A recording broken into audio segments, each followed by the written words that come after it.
notre invité politique ce matin, c'est Adrien Taquet. Bonjour. Bonjour. Polémique au Conseil régional de Bourgogne-Franche-Comté. Un élu du Rassemblement national a demandé l'exclusion d'une mère mère voilée, qui a accompagné son enfant lors d'une sortie scolaire. Qu'est-ce que vous pensez de ce qui s'est passé? Je pense que c'est une confusion, une instrumentalisation la plus totale de la part du Front National. Voilà, et qu'une fois encore, ils démontrent qu'ils essaient de diviser notre pays. Est-ce que c'est clair au gouvernement? C'est quelque chose que l'on ne souhaite pas encourager. Le fait que des mères puissent être voilées dans l'accompagnement de sorties scolaires, on ne veut pas encourager ça. Le voile est plutôt en contradiction avec un certain nombre de valeurs, de principes auxquels nous croyons. Pour autant, ce n'est pas interdit. Donc il n'y a pas de raison d'essayer de créer de la confusion et de dresser les Français les uns contre les autres à l'occasion de polémiques totalement déplacées, instrumentalisées et qui montrent bien le vrai visage du Front National. Oui, on a quand même l'impression que les gouvernements, sur le voile en général et sur tous ces signes extérieurs de religion, louvoient un peu, laissent les directeurs d'établissement devant leurs responsabilités. Le président de la République a été relativement clair, c'est la loi de 1905, rien que la loi de 1905. Donc il y a une liberté de conscience dans ce pays, chacun a le droit, dans son intimité, d'avoir ses croyances, d'exercer sa religion. Dès que ça la rentre dans la sphère de la puissance publique, il y a une obligation de neutralité. Mais quand on est accompagnant scolaire ou quand on vient assister à une séquence du conseil régional, ce que je trouve plutôt une bonne chose. Enfin, moi, j'étais ravi de voir qu'il y avait des enfants dans les tribunes d'une session du conseil régional. Je ne suis pas sûr que ça arrive très souvent. Moi, j'ai envie de souligner ça, de souligner le fait que les enfants viennent assister à ça.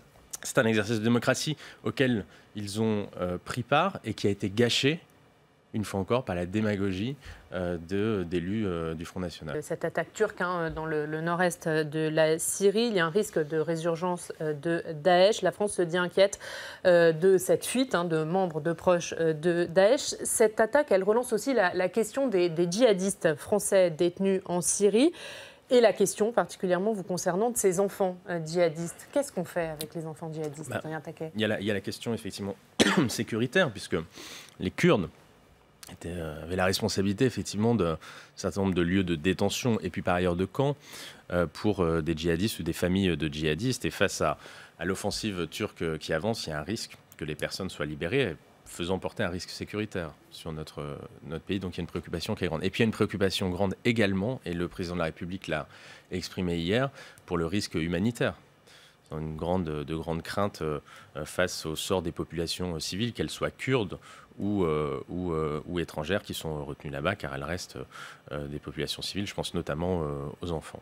Donc écoutez, il faut appeler la Turquie, comme nous l'avons fait, à revoir les positions qui sont les siennes, qui nous inquiètent. La France est mobilisée, le gouvernement l'est. Il y a eu un Conseil de sécurité de défense hier à 22h, convoqué par le président de la République. Nous suivons la situation au plus près. La France s'évertue à être moteur, leader au plan international, afin qu'une situation internationale, car c'est uniquement dans ce cadre-là que ça pourrait être trouvé, qu'une action puisse être menée afin de ramener la Turquie à de meilleures intentions et faire en sorte que les populations civiles sur place soient protégées le plus possible. Vous rapatriez des enfants de nationalité française régulièrement ces derniers temps? Aujourd'hui, ça se fait au cas par cas. C'est la doctrine que nous avions établie. Vous savez, là aussi, la situation pas soit blanche ou noire. Vous avez des situations différentes. Vous avez des enfants qui sont orphelins. Vous avez des enfants qui il reste seulement un des deux parents. Vous avez des enfants qui sont pris en charge par d'autres familles d'une autre nationalité sans qu'on le sache véritablement. Vous avez des mères qui souhaitent que leur enfant rentre, d'autres qui souhaitent rester auprès de leur enfant,